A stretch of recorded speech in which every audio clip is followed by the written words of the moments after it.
Get ready, start. Dear friends, it is an enriching experience to be sharing my perceptions on this vital issue with this august gathering. I am particularly pleased to join you at this Tata Memorial Lecture. Before I start my presentation, I wish to congratulate Dr. Bharat Ramji and his team at Population Foundation of India for taking this initiative. The Foundation and the Parliamentarians Forum for Human Development, of which I am the founder chairperson, have been interacting on issues of social importance. We always value the input by the Population Foundation of India during the interactions organized by Parliamentarians Forum. J.R.D. Tata, in whose name this lecture series has been organized, was a visionary and eminent industrialist, though from a different school of economic thought. He was never oblivious of the social responsibilities of a conscious citizen. He joined government's efforts for the economic reconstruction and industrialization. But in order to ensure that society was able to avail the fruits of economic development as also to sustain the growth, it was essential to contain our ever increasing numbers and use the available resources for the optimum benefit of the people. It is gratifying to know that this logic evokes a concerted response in favor of the need to arrest the population growth. The Parliament has unequivocally endorsed the necessary steps in this direction. Legislature across the party lines is clear in approving the responses. I will start my lecture with an observation made by Bonner on Malthus. He was the most abused man of the age, put down as a man who defended smallpox, slavery, and child murder, who thought the world so badly governed that the best actions do the most harm, who short took all the romance out of life. Today his fears are coming true. He had just warned us about impending man-made calamity of numbers, though there are a few to suggest that there is still a scope for higher population growth rate. They argue that the annual rate of population growth for last 8,000 years, roughly from the Paleolithic age, has been only 0.06% annually. They further inferred that this figure was far less than 3% annual growth rate required to meet Malthusian geometric rate of progression to double each successive generation.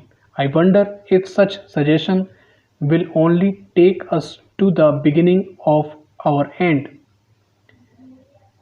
I shall give a few facts and projections, and they indeed betray any romance in the present scenario. Though the mankind was the latest creature among the biodiversity, its numbers have grown rapidly. It is alarming that the rate of growth is ever increasing. In 1798, when he was writing his essay on population, the global population was barely 1 billion. Ever since, due to industrialization and technological revolution, the population has risen to an ever increasing rate. In the following 100 years, the world population doubled to 2 billion, and further following half century from 1925 to 1975, it doubled again to touch 4 billion. By 1990 it was 5.3 billion. Even though there is a decrease in the overall growth rate of population from 1971 onwards according to UN projections, by 2025 the earth will contain a population of around 8 billion people and the global population stabilizes as 11 billion people in the second half of the next century. The worst aspect of this population explosion is that these increases will be taking place largely in the developing and underdeveloping countries. It has been projected that from now to 2025, around 95% of all global population growth will take place in these countries.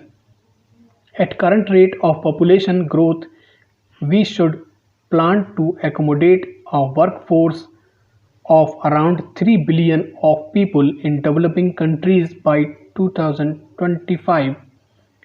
This means these developing economies should be able to cater the need to around 40 million new jobs every year.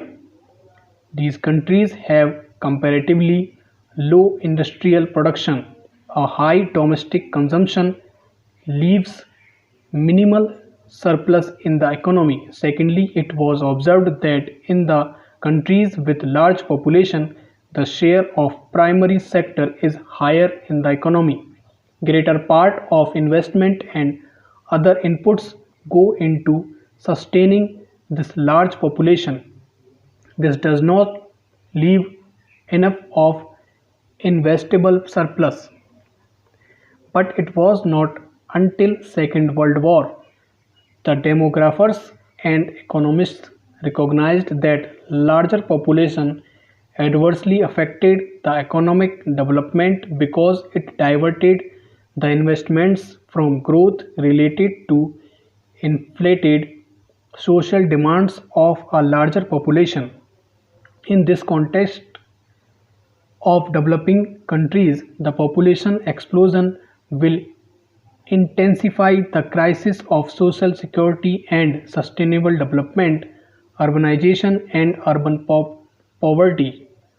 Already there is a trend among developing societies that their workforce is abandoning the agriculture and are shifting to urban clusters.